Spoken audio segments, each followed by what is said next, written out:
Hello friends, SK23 படத்தோட title பற்றின ஒரு வேற லெவல் அப்டேட் பார்த்தீங்கன்னா இப்போ கிடச்சிருக்கு. ஸோ அதை பற்றி தான் இந்த ஒரு வீடியோவில் நம்ம பார்க்க போகிறோம்.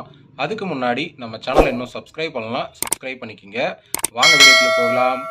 ஏஆர் முருகதாஸ் அவர்களோட டைரக்ஷனில் சிவகார்த்திகேயன் அவர்கள் நடிச்சிட்டு இருக்கிற படம் தான் SK23.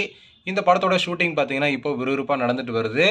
இந்த படத்தில் SK அவர்களோட சேர்ந்து வித்யுத் ஜம்வால், விக்ராந்த் இது போன்ற மிகப்பெரிய நட்சத்திர பட்டாளமே நடிச்சிட்டு இருக்காங்க. இந்த படத்துல சிவகார்த்திகேயன் அவர்கள் ஒரு போலீஸா நடிப்பாரு அப்படிங்கிற மாதிரியும் பாத்தீங்கன்னா நியூஸ்ல வெளிவந்துட்டு இருக்கு. இப்போ வந்திருக்கிற லேட்டஸ்ட் அப்டேட் படி பாத்தீங்கன்னா இந்த படத்தோட டைட்டில் பாத்தீங்கன்னா பொங்கலுக்கு ரிலீஸ் பண்ண போறாங்க அப்படிங்கிற ஒரு தகவல் பாத்தீங்கன்னா இப்போ சோஷியல் மீடியாவில் வைரலா போயிட்டு இருக்கு. இந்த படத்தோட டைட்டில் என்னவா இருக்கும் அப்படின்னு SK ஃபேன்ஸ்லாம் பாத்தீங்கன்னா ரொம்பவே அவரோட எதிர்பார்த்து காத்துக்கிட்டு இருக்காங்க.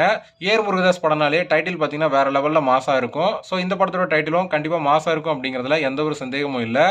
ஓகே ஃப்ரெண்ட்ஸ், SK23 படத்தோட டைட்டிலுக்காக யாரெல்லாம் வெறித்தனமாக வெயிட் பண்ணுறீங்க அப்படிங்கிறத கமெண்ட்டில் சொல்லுங்கள். இந்த வீடியோ பிடிச்சிருந்தா லைக் பண்ணுங்கள், ஷேர் பண்ணுங்கள். இது போன்ற சினிமா செய்திகளை தெரிந்து கொள்ள நம்ம சேனலை சப்ஸ்கிரைப் பண்ணி சப்போர்ட் பண்ணுங்கள். அடுத்த ஒரு வீடியோவில் பார்க்கலாம்.